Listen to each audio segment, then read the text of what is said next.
Beautiful Araku wooden bridge and view point చూసిన తర్వాత కొంచెం దూరం ఘాట్ రోడ్‌తో ట్రావెల్ చేసి మేమైతే వచ్చేసాము బుర్రా కేవ్స్ దగ్గరికి.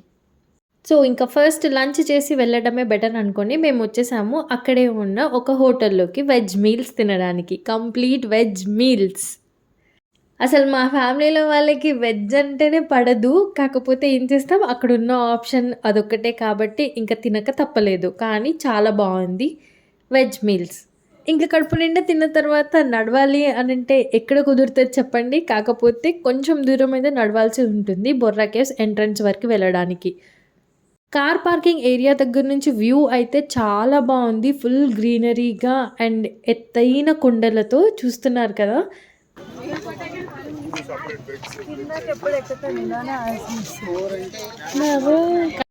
బుర్రా కేవ్స్ ఎంట్రన్స్‌కి వెళ్ళాలంటే కొంచెం దూరం అయితే నడవాల్సి ఉంటుంది పార్కింగ్ ప్లేస్ దగ్గర నుంచి. అండ్ దారంతా కూడా ఇటు అటు షాపింగ్.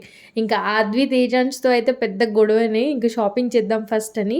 ఇంకా మేమేమో ఫస్ట్ ఏమో బుర్రా కేవ్స్‌లోకి వెళ్దామని. ఇక్కడ కనిపిస్తుంది కదా! ఇదే బుర్రా కేవ్స్‌కి ఎంట్రన్స్. పర్ పర్సన్‌కి ₹60 ఎంట్రీ టికెట్ ఉంటుంది. ఇంకా టికెట్స్ తీసుకొని లోపలికి వచ్చి ఫస్ట్ డౌన్‌లోకి దిగాల్సి ఉంటుంది. ఈ బుర్రా కేవ్స్ మొత్తం కూడా మనకి డౌన్‌లో అంటే భూమి కన్నా లోతైన ప్రదేశంలో ఉంటుంది ఈ బుర్రా కేవ్స్. సో, లోపలికి నడుస్తున్నంత సేపు కూడా కొంచెం ఇంట్రెస్టింగ్‌గా అనిపించింది. అసలు ఈ బుర్రా కేవ్స్ ఏంటిది? ఎందుకు ఇది ఎంత ఫేమస్ ప్లేస్? దీనికి ఈ పేరు ఎలా వచ్చింది? అసలు ఇక్కడ ఏముంటుంది? అవన్నీ విషయాలు ఎందుకో తెలుసుకోవాలనిపించింది. దానికోసం అని చెప్పేసి మేము అక్కడున్న ఒక లోకల్ గైడ్‌ని అయితే మాట్లాడుకున్నాము. సో దట్ వాళ్ళు మనకి తెలియని చాలా ప్లేసెస్ వరకి తీసుకెళ్తారు. వాటి గురించి ఎక్స్‌ప్లెయిన్ కూడా చేస్తారు అని చెప్పేసి. ఒక్కసారి బుర్రా కేవ్స్ ఎంట్రన్స్ దగ్గరికి వెళ్ళామా ఇంకా ఫుల్ సౌండ్స్ అనమాట.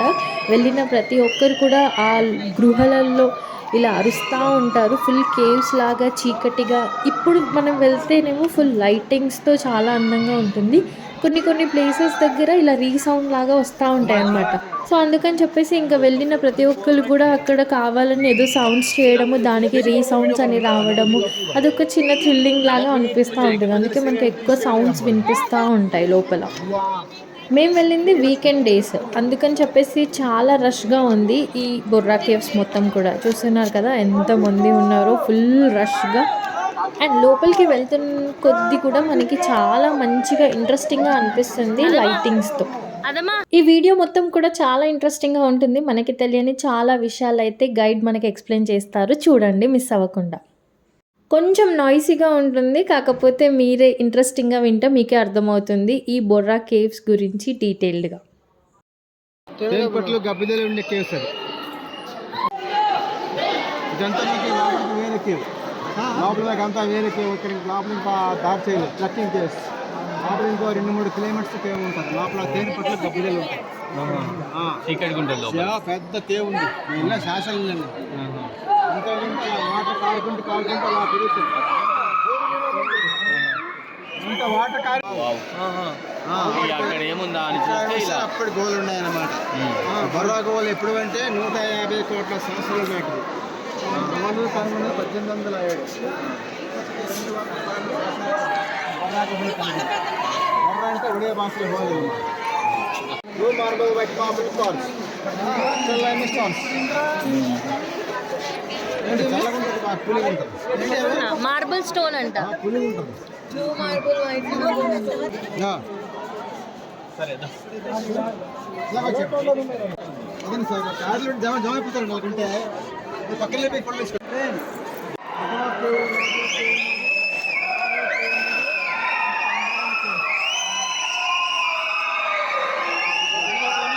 అందులో పోయినారు.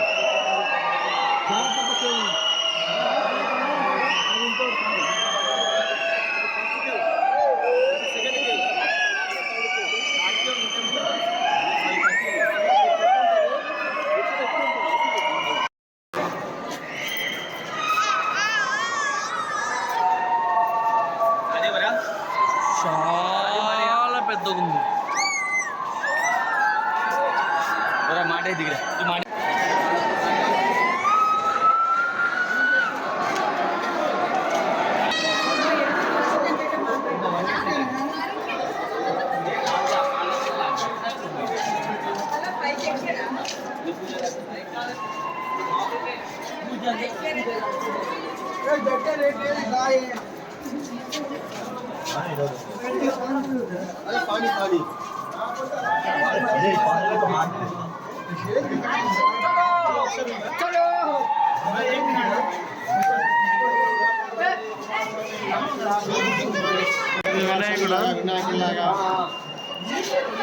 వినాయకుడు ఎక్కడండి?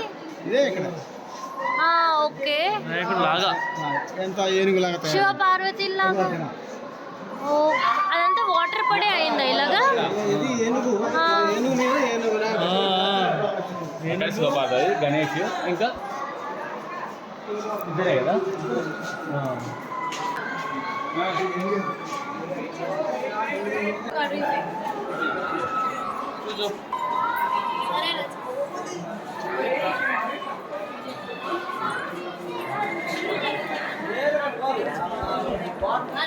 బాల్స్ ఉంటుంది వాటర్, తర్వాత ఆగిపోయింది. ఫోటో ప్రసాద్ దగ్గర హఠామతో శివదీస్తుంది ఇక్కడే బాలరామాయణం. ఇదంతా అప్పుడు ఏంటంటే దండకారణ్యం అంటారు.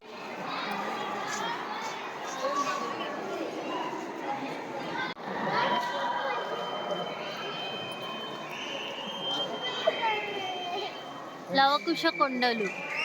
నవకుశ కొండలు. ఈ వాటర్ అంకుల్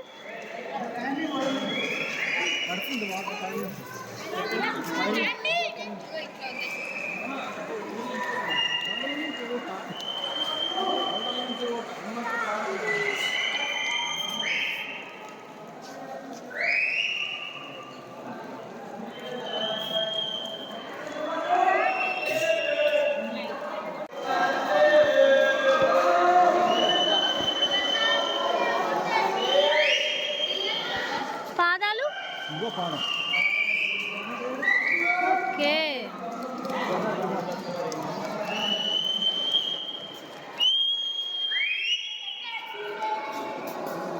హనుమంతుడు పాదం కళ్ళు మధ్యలో ముక్కలు ఆకారం. మానవుని కళ్ళు చేతుల కాదు, చిన్న కొత్త సమస్య. ఇది చేప ఆకారం, చేప మొత్తం బాడీ.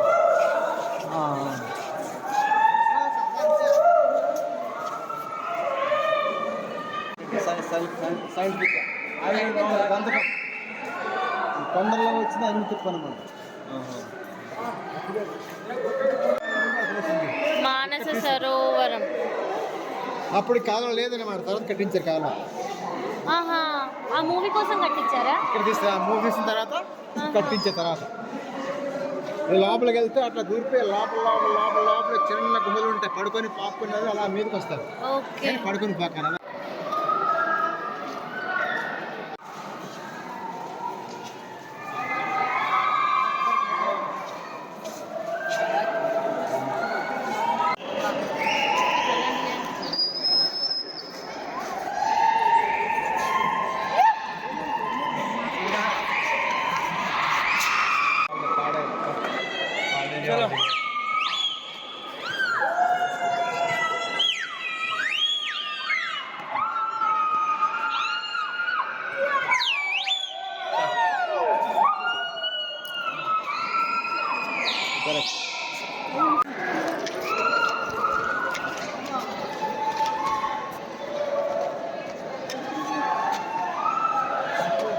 ఇక్కడ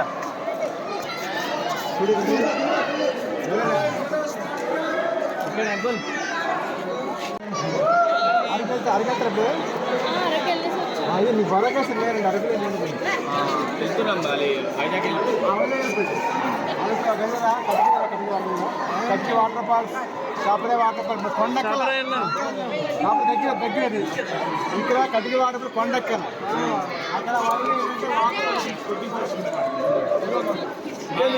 పిల్లల్ని తీసుకునే టైం. ఇది బొర్రా కేవ్స్ అని పేరు ఎందుకు బొర్రా వచ్చింది? అంటే హోలు.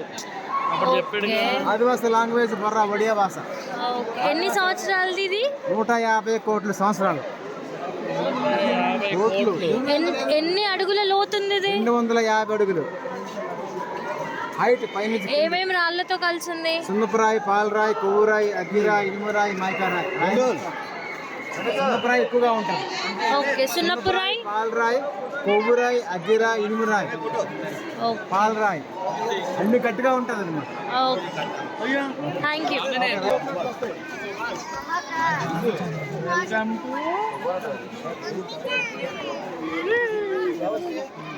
వెల్కమ్ టు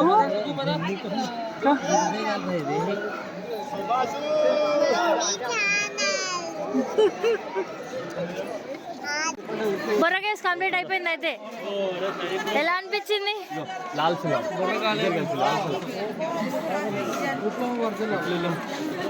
ఇట్లా అనండి, ఇట్లా అనండి. 150 పెట్టి మీల్ తింటే బొర్రకాయ బొర్రకాయలు ఫస్ట్ టైం అయ్యా నాన్ వెజ్ లేకుండా కానీ చేసేది. గీతారెడ్డి ఓపెన్ చేసిన అదమ్మా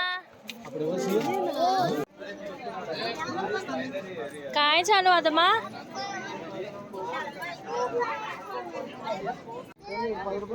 ఏ బ్యాగ్ తీసుకుంటున్నావు పూజ? ఏమన్నా అంటే నువ్వు అట్లా అన్నావు అంటారు కానీ నిజంగా చెప్తున్నా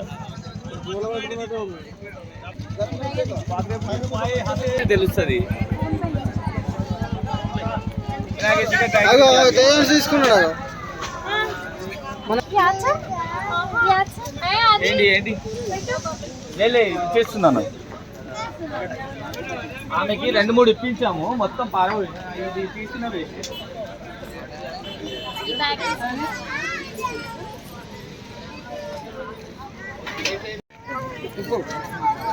బయట కనిపిస్తుంది, లోపలనే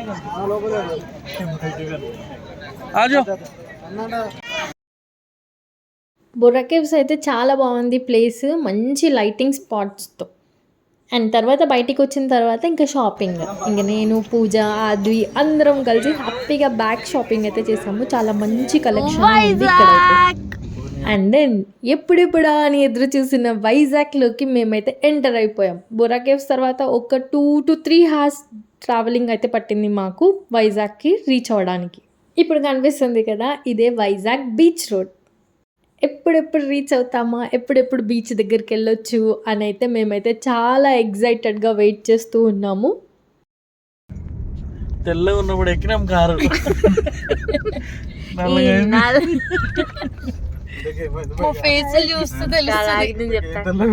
ఆకాశం అంతా తెల్లగా ఉన్నప్పుడు ఎక్కినాం కారు, నల్లగా అయిపోయి రాత్రి అయిపోయి అందరు పడుకున్నాం. ఇంకా మేము బీచ్కి రాలేదు, రోడ్డుకి అయితే వచ్చేసాము. ఆటో తీసుకెళ్తుంది. తెలంగాణలో అయితే చక్కగా వెళ్తే బీచ్ వచ్చేది, ఇక్కడ ఎంత చక్కగా వెళ్ళినా రావట్లేదేంటి భయ్య? రౌండ్ రౌండ్ తిరిగి తిరిగి తిరిగి వచ్చేసాము. సో ఆల్మోస్ట్ వచ్చేసాము బీచ్ కి. కనిపిస్తుందా? క్రౌన్ బేకరీ నుంచి కోకోకోలా. యూట్యూబ్లలో రీల్స్లలో వైజాగ్ ని చూడడమే కానీ ఇలా రోడ్డుని చూడడం ఇదే ఫస్ట్ టైం. రోడ్లు గమ్మతున్నాయి భయ్య. లెఫ్ట్ లెఫ్ట్ తీసుకోగానే అట్లా అన్నావు అనుకో, యూటర్న్ తీసుకుని హైదరాబాద్ కొట్టేస్తుంది. అక్కడ ఆయన వేషమా? రియల్ కాదు, ఈయననే ఈయననే.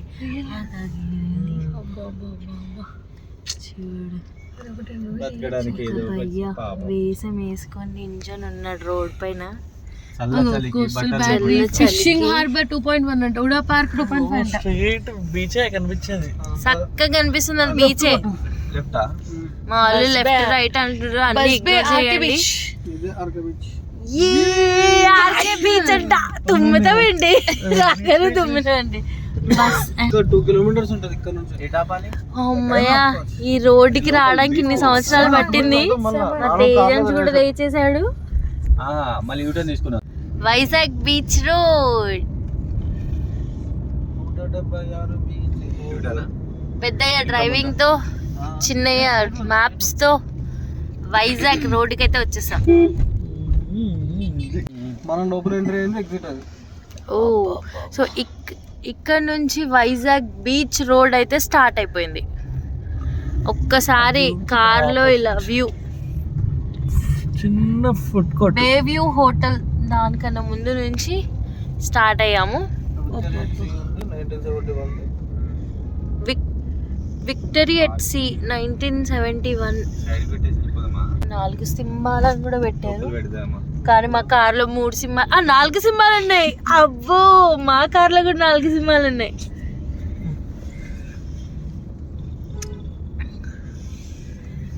బీచ్ సైడ్ ఫుడ్ గుడ్డు బోండ దొరికిద్దా? ముందుకు రాగానే మనకు సబ్మెరైన్ వస్తుంది. సబ్మెరైన్ అంటే అదేనా? లోపలికి వెళ్ళిపోతుంది. పక్కగా Vizag RK beach night view ఎంత బాగుంది కదా, దూరంగా అలలు కనిపిస్తూ ఉంటే. ఇంకా వీళ్ళైతే కార్ పార్క్ చేయడానికి వెళ్ళారు. ఇంకా నేను రమేష్ అయితే ఇంకా కార్ దిగగానే బీచ్లోకి వాటర్ దగ్గరికి వెళ్ళిపోదాం అన్నట్టయితే ఫస్ట్ వాటర్ దగ్గరికి వెళ్ళిపోయాము. దూరంగా అలలు, ఆ వాటర్ సౌండ్ అసలు ఎంత బాగుంటుందో ఆ ప్లేస్, ఆ వైబే డిఫరెంట్ అసలు. అది కూడా నైట్ టైము. మనకు కావాల్సినంత ఫుడ్ దొరుకుతుంది. అండ్ ఇటు సైడ్ చూస్తే వాటర్, ఇటు సైడ్ చూస్తే lights, road. Beautiful place. So many people are relaxing here. అసలు ఎన్నెన్ని కవితలు విన్నాము వైజాగ్ బీచ్ ఇలా ఉంటుంది, ఎంత బాగుంటుంది అని. కానీ నిజంగా చూస్తేనే మనకి ఆ ఫీల్ అనేది తెలుస్తుంది. నేనైతే ఫీల్ అయ్యాను. And beautiful place really. Sea food stalls అయితే చాలానే ఉంటాయి. ఫిష్, ప్రాన్స్, ఎన్ని వెరైటీస్ కావాలంటే అన్ని వెరైటీస్ కూడా దొరుకుతాయి మనకి. హ్యాపీగా అన్నీ తెచ్చుకొని ఆ బీచ్ దగ్గర కూర్చొని హ్యాపీగా తినొచ్చు మనమైతే. ఇంకా మా తేజాంష్ కార్లో అయితే హ్యాపీగా పడుకున్నారు. ఒక్కసారి బీచ్ దగ్గరకు వచ్చామా మంచి జోష్లో వచ్చేసి వాళ్ళు కూడా మాతో పాటు కలిసి హ్యాపీగా ఆడుకున్నారు బీచ్ దగ్గర. చూస్తూ ఉండగానే అసలు టైం అయితే జల్దీ అయిపోతూనే ఉండింది. ఇంకా అక్కడికి రీచ్ అయ్యామో లేదో నెక్స్ట్ డిన్నర్ అనేసి అసలు ఎక్కడ తినాలి, స్నాక్స్ లాగా అయితే మంచి ఫుడ్ తినొచ్చు మనం బీచ్ దగ్గర. కాకపోతే డిన్నర్కి ఎక్కడైనా ఫేమస్ ప్లేస్కి వెళ్ళి తిందాము, ఇంత దూరం వచ్చాం కదా అన్నట్టయితే న్యూ ప్లేసెస్ అన్నీ కూడా వెతికాం మేము అక్కడ. అండ్ దెన్ స్టే ఎక్కడ ఉండాలి అది కూడా చూసుకోవాలి. సో అవన్నీ చూసుకొని అరేంజ్ చేసుకునేసరికి మాకు నైట్ 10:30, 11 అయిపోయింది. నెక్స్ట్ డే మార్నింగే సన్రైజ్ వ్యూ కల్లా మళ్ళీ మనం బీచ్ దగ్గర ఉండాలి, మా టార్గెట్ రీచ్ అవ్వాలి. దానికన్నా ముందు ఫస్ట్ డిన్నర్ అయితే కంప్లీట్ చేసుకోవాలి. నేను మా ఆద్వి ఎంత పీస్ఫుల్లో అసలు ఆ బీచ్ దగ్గర అలా నడవడము, ఆ వాటర్ సౌండ్స్కి. మా ఆద్వికి ఫస్ట్ డే వాటర్ అంటే చాలా భయము. కాకపోతే ఇంకా తేజాంష్ ఆడుకోవడం చూసి ఆది కూడా మంచిగా ఆడుకుంది. ఇంకా కావాల్సినంతసేపు ఇక్కడ హ్యాపీగా బీచ్లో ఆడుకొని తర్వాత మేమైతే వెళ్ళిపోయాము ఒక మంచి రెస్టారెంట్కి. లైవ్ బ్యాండ్ వింటూ డిన్నర్ చేయడము, అది కూడా లేట్ నైట్, హ్యాపీగా రిలాక్స్ అవుతూ చాలా బాగుంది ఫుడ్ టేస్ట్. అండ్ దాంతోపాటు అక్కడున్న అంబియన్స్ కూడా మాకైతే చాలా బాగా నచ్చింది. ఎక్కడైనా న్యూ ప్లేస్కి వెళ్ళామా ఆ ప్లేస్కి తగ్గట్టుగానే ఫుడ్ కూడా టేస్టీగా మనకి దొరికిందంటే చాలా బాగా అనిపిస్తుంది. అదే ఫుడ్ టేస్ట్లో కొంచెమైనా తేడా వచ్చిందా అసలు ఆ ప్లేస్ చూసిన హ్యాపీనెస్ కూడా ఉండదు మనందరికీ. సో ఈరోజు మా షెడ్యూల్ ప్రకారం మేము అనుకున్న ప్లేసెస్ అయితే అన్నీ కవర్ చేసుకొని వైజాగ్ వరకు అయితే రీచ్ అయిపోయాము. Hope you all like this video. ఇంతకుముందు వీడియోస్ ఎవరైనా చూడని వాళ్ళంటే ఒకసారి వెళ్ళి చూసేయండి. ఈ ఛానల్ని సబ్స్క్రైబ్ చేసుకోండి. వైజాగ్ వీడియోస్ వచ్చేస్తున్నాయి.